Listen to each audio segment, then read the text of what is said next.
My name is Jacqueline Lawrence. They call me Jackie. I was born in Charlotte, North Carolina in 1952 in the Greer Heights community known as Greertown. Well, at that time, we were not segregated, and we lived in the area where everybody knew each other, family, and it was like a family community. And we didn't know any other place because during that time, being little, we didn't go outside of the area until we were bused to AG, Alexander Graham, I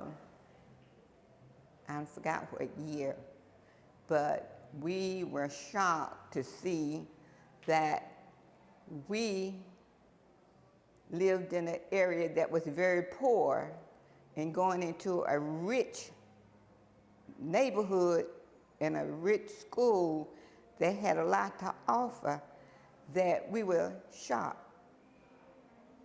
I mean, we couldn't believe the difference to where we lived and where the other children lived. And it was like on the other side of the track. But we went in there, we got along very good. Growing up in Greertown, it was now to me awesome because we were outside all the time. We would not go into the house until nighttime.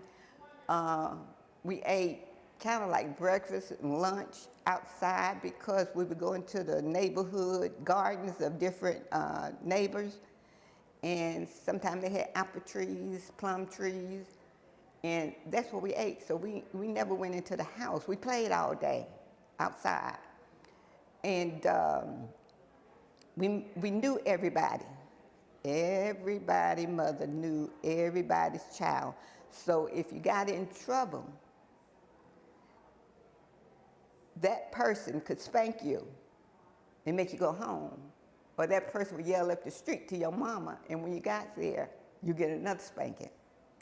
So it was a poor community, but we didn't know we was poor because everybody in the community was kind of like in the same boat. But we could go to each other's houses we wanted to and eat. During that time, we could sleep on the porch. Nobody bothered you. The doors were not locked, so you can go in and out of the house all the time. And to this day, I have friends that we grew up together, and we get together once a month from Greertown and do the things together. And I love it because of the bond that we made as children, that we have that same bond today as senior adults. And out of our group, only one person has passed away, and the rest of us are still doing good. So that is one thing that came out of the community that I love. And another thing is that friendship.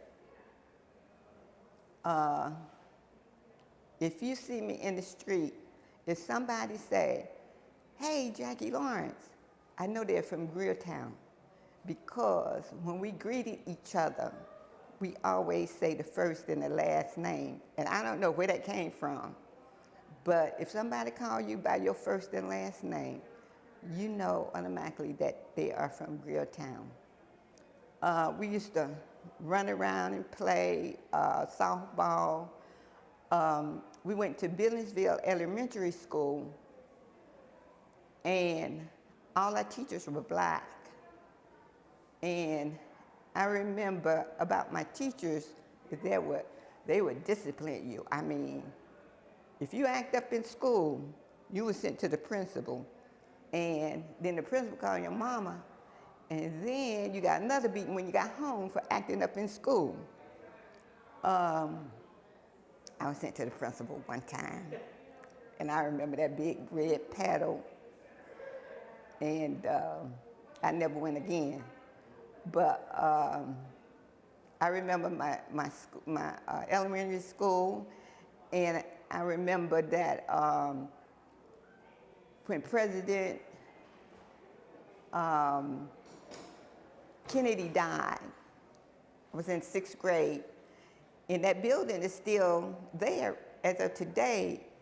And we were all sitting in class, and the teachers were coming in and out, and we didn't understand why were they so upset. They were crying, and come find out that President Kennedy had been assassinated.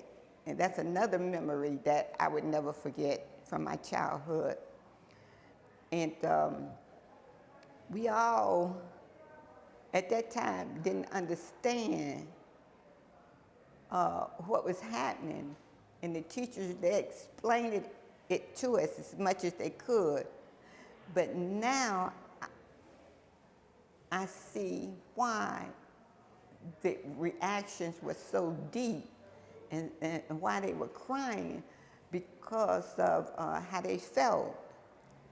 And that's a long-lasting memory of growing up in Greer Heights. And now a lot of people has passed and moved out of Greer Heights.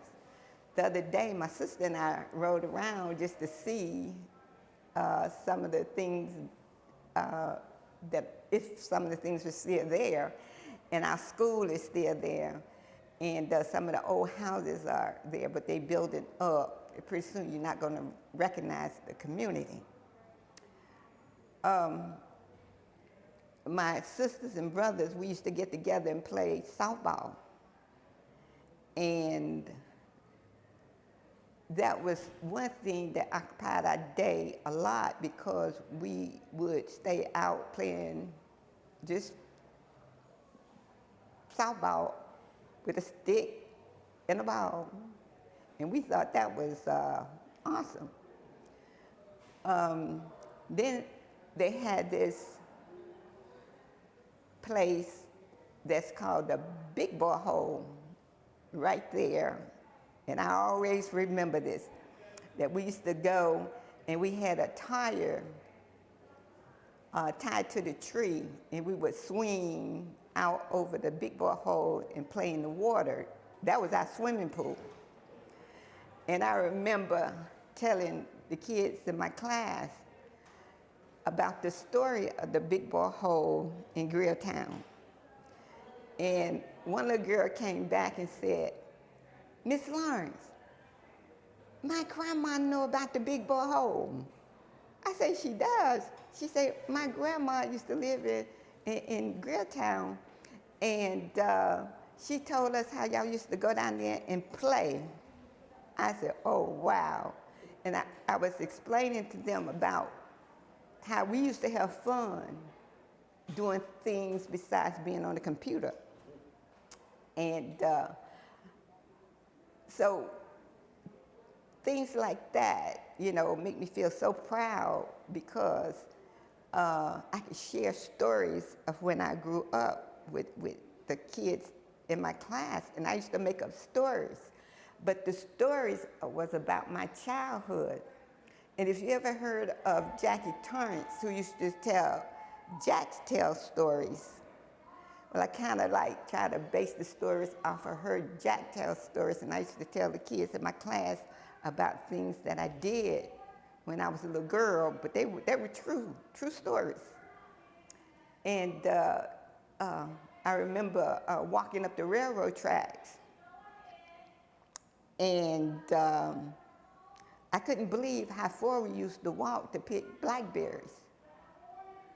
And we would take those blackberries home, and my mama used to make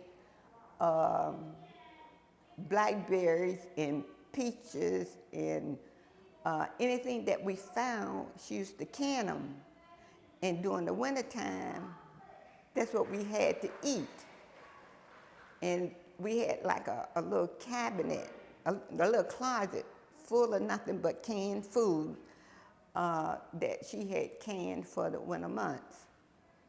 And the kids couldn't believe that we used to just go in the closet and get a can of corn a jar of corn or a jar of peaches, and that would be our dinner with bread, and maybe some pinto beans. So I always tell my daughter that she doesn't have fun. She did not have fun.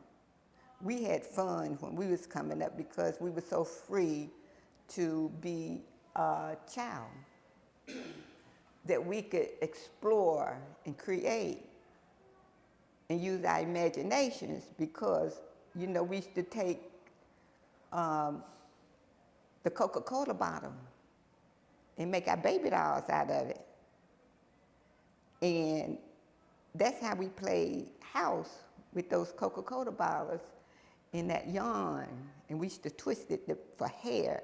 And that's how we would fix our doll's hair. We'd take rocks and play jackstones. And back then it was fun because, we didn't have anything else to do. We didn't have computers. And matter of fact, only one neighbor had a television. And she used to let the kids come over every year and look at the Wizard of Oz. And that was a big deal. That was a big thing to us because we didn't have a television. So she shared her television and we all went and looked at the Wizard of Oz. And the first time that we went to the movies, we'd never been to a movie theater. And I think we were like 8 or 9, and they took us to a busload of us to the movie theater. I can't remember the name of the movie theater. And we saw Mary Poppins. Boy, that was a treat. So, those are some of the things that come to mind, and that sometimes when I be thinking about it, I smile. And some of the things that I did when I was a teenager, right now you couldn't do those things. But, how sneaking out the house and, we would get together at somebody's house and stay up all night, stuff like that. Because things have changed so much. Do you feel like that kind of freedom as a child helped you later in life? Yes, definitely. Because I'm stronger. I know from being streetwise, I know how to feel when something is not right. I've learned how to communicate with people, and I learned most of all is that even though you came from a poor environment, that didn't stop you from growing up and being a productive person. And during that time, the parents would stress education, education, education. Make sure all the kids went to school. But now, I think a lot of people take education for granted. But back then, we wanted to go to school, except for one time. I didn't want to go to school, so I went and got me some poison ivy and rubbed it all over my face, all over my body, and went in the house, and the bumps started coming all over me, and I was itching. So my mama got some calamine lotion, put it all over my face, all over my body, and walked me to school. So I had to sit up and the kids were picking at me. But I didn't do that anymore. That didn't work out like you thought it was going to. No, it didn't. But, those are the kind of things that I did when I was little. Where is that big boy hole now? Is it covered up? Is it? It's still there. Where? But it's so small. It's Monroe Road, Loopy's. Yeah. You know where that is, right? Well, it's right there. Really? Uh-huh. But it's a little boy hole now. It's a little borehole. It's not big like it used to be where we could swing. Okay. But it's still there. And my school is still there, Billingsville Elementary School. That one building, we had one building, it's still there. And some of the homes are still there. Where did you go to high school? Well, I went to East Meck for a couple months. And then from East Meck, I went to New York at Hughes High School. And then Hughes High School, I moved back to Charlotte. I mean, after years of working with Citibank and all that, I moved back to Charlotte. But I'm gonna tell you, from my experience from being down south, when I went to New York and I saw a big difference between the south and the north. And during that time, it was drugs. New York was infested with drugs. So from being down south, we weren't exposed to a lot of drugs. We was just hearing about marijuana. And I went up there and I saw all these people on drugs. It's just like, I was shocked. Why those people standing on the corner like that? But by me growing up down south and getting the education that I did down here, I knew that I wasn't going to go up there and do drugs. What year Because was that when you went up there? I think it was in the 60s. And but if it wasn't for being in Charlotte and exposed to things here, that when I went there, I knew that I didn't want to do drugs. I knew that I didn't want to get involved in things that were going on in New York. And matter of fact, when I first went to school up there, down here you say yes ma'am and no ma'am. And I would say yes ma'am and no ma'am to all my teachers. And they were so impressed with me because I was so polite and calm, and they kind of used me as an example with the other kids that this is the way you're supposed to act. I didn't like that because that made me, until the kids got to know me, they wanted to beat me up. But, and I think by being diverse down here, exposed to going to an all-white school after being in a black school, when I went to school in New York, I got a wide awakening because when I went up there, it was people from all over the world in New York. Every nationality that you can think of was in my school. And I think that had a lot to do with me and how I came up down here, that made me want to be a good person. And I am a good person, I'm still a good person, Well, you were pretty young when desegregation happened and they merged schools, right? Mm-hmm.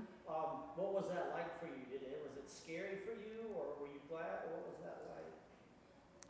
Well, I didn't know.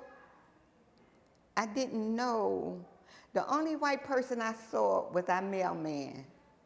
and his name was Horace. And he was the friendliest mailman. Everybody in the neighborhood would see him and just wave at him. So that was the first white person that I ever came across. Then when they sent us to AG and to mingle with we always say rich white kids, because they had everything. It made me feel, I didn't feel left out because we acted so that a lot of the white kids wanted to hang out with us, because, during that time we, were dancing and loud and laugh, we was just outgoing. So when we got to AG, we didn't have a lot, but we didn't know that we didn't have a lot until we got there. But when we got there, it didn't bother us. But I'm going to tell you, you better not lay a book down or a pair of shoes or a sweater, because we would pick it up. Because we didn't have it. We didn't have those things. But as far as getting along, we got along very well. I mean, I don't know whether it was because of the way we were brought up, and a lot of us didn't feel any kind of indifference because we had good teachers in our school that taught us, about ourselves, to be proud. And the teachers used to sometimes get on us when we do certain things and would say, no, you can't do this. That's not right. And they would guide us. So when they took us and put us in there with all those white kids,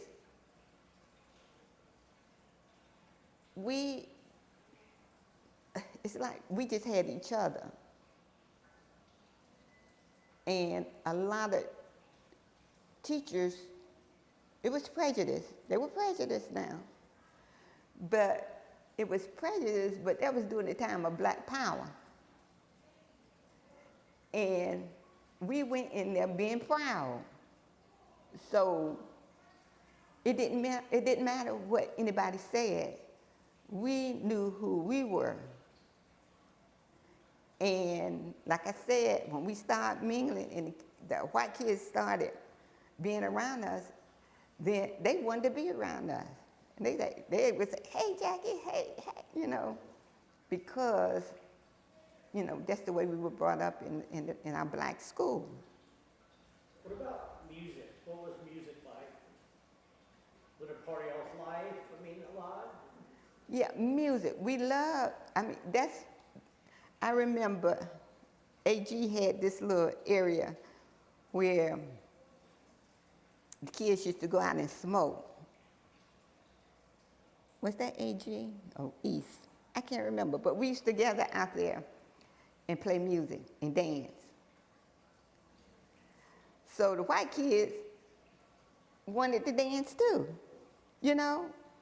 So that kind of like brought us together with the music and the dance, because we was doing our latest dances, And they wanted to be with us because we was having so much fun. And I remember getting in a fight one time with this white girl. And we were both young, but it wasn't my fault. The preacher's daughter pushed me into her, and she pushed me back, and we started. And to this day, if I could see her, I would apologize to her, because I felt that wasn't what I wanted to do. I was kind of pushed into it, You remember her name? I think her name was Mary. But Mary thought she was bad, and I thought I was bad. So we fought. And matter of fact, her mother said that she was going to get me thrown out of any school in North Carolina. So. Is there a song you remember that reminds you of your youth? One song? And I always ask this because when we do the interviews, I like to go listen to that song while I listen to your interview back. Is there a song you? Well, I really like James Brown, I'm Black and I'm Proud. And we used to really dance off of that a lot. And I think it was one by, I remember James Brown. But we used to, on the corner of Billings, Monroe Road, right up the street by Lupe's, on that corner at the stoplight, there used to be a club there called the Red Shed. And we used to sneak out the house and go hang out at the Red Shed. And we would play all different kind of music. And I think it was Jackie Wilson was out during that time. I can't remember who had the song, but it was called Stomp, and we used to dance to that.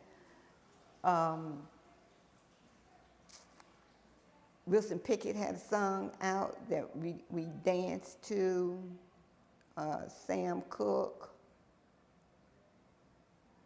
and we just liked all the music. We used to dance a lot.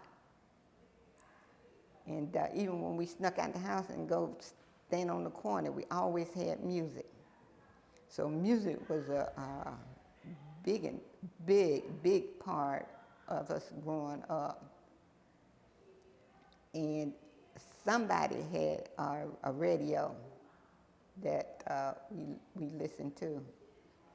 How did y'all sneak out of the house?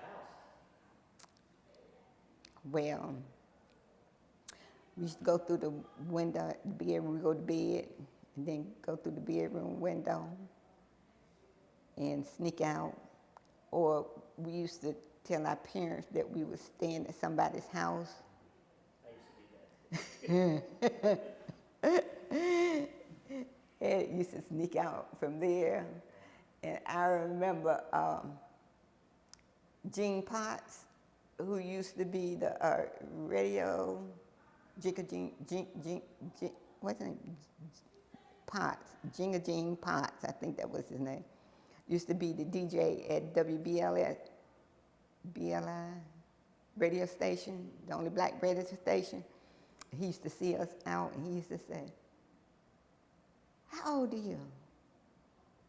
And we would never tell him because we were like 13, 14, sneaking out, going to the clubs. And people would see us and want to know, "Where's your mama?" We would say, "Oh, they're at home." And we would hitchhike rides when we were teenagers from Greertown to Statesford Avenue. That's a way. Yeah, where they had a club over there we used to go to. We used to walk from Greertown that way to Cherry. Mm-hmm. And we used to go in Cherry and hang out and then walk back to Greertown. But during that time, we can go to Cherry, we can go anywhere in the black areas of Charlotte. But if you came to Greertown, we used to beat you up and run you out. So everybody that talk about Greertown would say, "Yeah, I remember y'all used to run us out of Greertown." And the guys used to do that because they didn't want the other guys coming in talking to the girls. So they would run anybody, them guys used to come over and Greertown, they used to run them out. But it was looking back now, it was hard, but it was fun. You know, we felt safe. And it was more like family and church. And we have gotten away from that. The only thing that I hate about when they started segregation, that that sense of community went with it. In my neighborhood that I live in now, I know my neighbors, but I don't know them personally. Like when I was coming up, everybody knew everybody personally, or what you were going through. I miss that, you know. I miss that I couldn't show my daughter how it really was. My daughter was brought up where I wouldn't let her out of my sight. She didn't get to experience going to the store by herself at 6 years old, or going out to play all day, or going to somebody's house and you didn't have to worry about her. The things that I did, she couldn't do. And I hated that. But what I tried to do when I had my daughter is to bring her down south so that she can experience some of it. And I wished, and I always say, I wish that the kids today could just be free to run wild, to do what they want to do, to explore, to imagine. We had to use our imaginations. I wish that the kids could just for maybe a week just go back to that. I remember the census that we don't talk about, and like my grandbaby, he is 7 years old, and he likes arts and crafts. I mean, he is gifted. He goes onto the internet and find ways to do things. Like his latest thing is crocheting. And he goes on the internet and he's learning how to do that. And his senses need to be challenged. He likes building. He likes, he can put cars together, and he has that intelligence, computers. And I just wish that he didn't have to go onto the internet to find these things that interest him. In which we do take him, he has traveled a lot because the profession my daughter's in, he travels and he sees the world. But to me, he doesn't get the experience of using your brain and your mind off of nature, you know. Going into the woods, you know, and finding some sticks and then building things, you know what I mean? So I wish that he can see that side as he's growing up, where using your imagination, using your mind, using your senses, other than going onto the internet, getting this information. Now he's smart little boy, and he's gained a lot, but I don't think it's like naturally. Am I making sense? Yeah, that makes sense. But Where, do they live here now, or where do they? yeah, he's here. My daughter moved back, and matter of fact, we bought a camper, so we go camping, and that's getting him out of the computers, and well, he doesn't have a cell phone, but he's getting into nature. You know, when we go camping, he likes fishing, you know, stuff like that. Yeah. So we exposing him to a lot, but I just wish that he could feel and see how it was back in the day.